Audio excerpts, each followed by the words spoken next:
En este video vamos a ver cómo agregarle atributos y simbología a nuestros vectores. En este caso yo ya tengo dos vectores cargados, generé uno de puertos de la ciudad de Rosario y unas ciertas lagunas del Paraná. El ejemplo que vamos a utilizar para estudiar estos casos de atributos y simbología es que, por ejemplo, nosotros tenemos la teoría de que en esta laguna medimos contaminación y esta contaminación queremos ver si puede deberse a todos los barcos que van pasando por el río Paraná y al descargar en los puertos, parte de esa descarga puede ser que vaya al río y luego que vaya a las lagunas. Entonces, nosotros vimos en el video pasado cómo crear un vector. Íbamos a la sección de capa, poníamos crear una capa y poníamos nueva capa de archivo shape. Supónganse que quiero crear la capa similar a la de los puertos. En este caso va a ser un punto y tiene que ser la proyección similar a la que tenemos en la capa base. Ahora vamos a ver esta nueva sección. En la parte que dice nuevo campo, esa es la forma en la que vamos a crear nuestros atributos. Por ejemplo, si nosotros supiéramos los nombres de los puertos y queremos que esté como atributo, esta data va a ser un tipo de data de texto. Si fuese número, tendríamos que elegir, por ejemplo, alguna de estas dos. Pero en este caso es data de tipo de texto. Y ponemos añadir a la lista de campos. Bueno, al tocar aceptar crearíamos algo muy similar a lo que yo ya acá tengo creado. ¿Qué pasa si nosotros ya tenemos la capa creada, pero nos olvidamos que teníamos un atributo o simplemente fuimos a campo, recolectamos más data y la queremos agregar a nuestra capa? ¿Podemos hacerlo una vez que la tenemos creada? Sí. Podemos hacerlo de dos formas. Podemos ir primero a propiedades y en esta sección ir a formulario, a campos y poner conmutar edición y agregar un nuevo campo acá. O directamente, que me parece un poco más intuitivo, podemos ir directamente a abrir tabla de atributos y en esta sección nosotros vemos que ya tenemos el default de identificación, el nombre, que por ejemplo podría ser el primero norte y el segundo es el puerto sur, y acá podríamos poner tanto eliminar alguna de los atributos que ya tenemos creado o añadir. Por ejemplo, en este caso podríamos añadir la distancia a la que se encuentran estos puertos de las lagunas. En este caso la distancia va a ser un número entero y la longitud de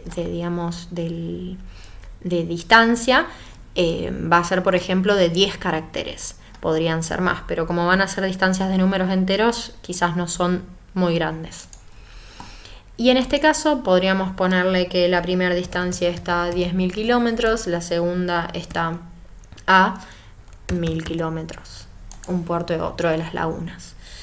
Una vez que terminamos toda nuestra edición de atributos, tenemos que poner guardar y sacamos o deshabilitamos el modo de edición. Ahora, en el caso de la simbología, podemos utilizar distintas, dependiendo de lo que nosotros queramos resaltar o mostrar en nuestro mapa. Cuando vamos a la parte de propiedades, por ejemplo, de las lagunas, nosotros tenemos una sección que se llama simbología. En este caso tenemos símbolos únicos, como lo que vemos planteado acá.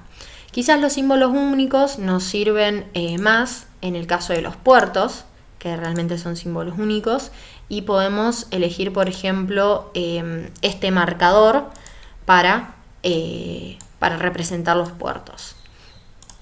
En el caso de la laguna, quizás nos conviene más elegir una simbología de tipo categorizada.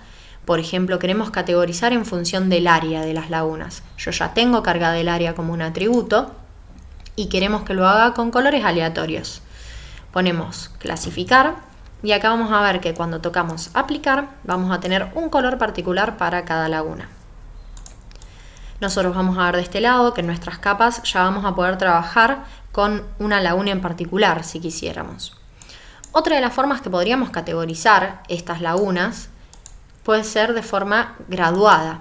Entonces, poner una simbología graduada nos va a permitir, por ejemplo, ver cuáles son las de mayor tamaño y cuáles son las de menor tamaño, utilizando obviamente el mismo valor que antes, el área que está en metros cuadrados. Yo acá voy a elegir una rampa de colores en azul porque es una laguna. Podemos clasificarla de esta forma. Acá vamos a tener un cuantil o puede ser que elijamos clasificarla de otra forma. Tenemos todas estas opciones.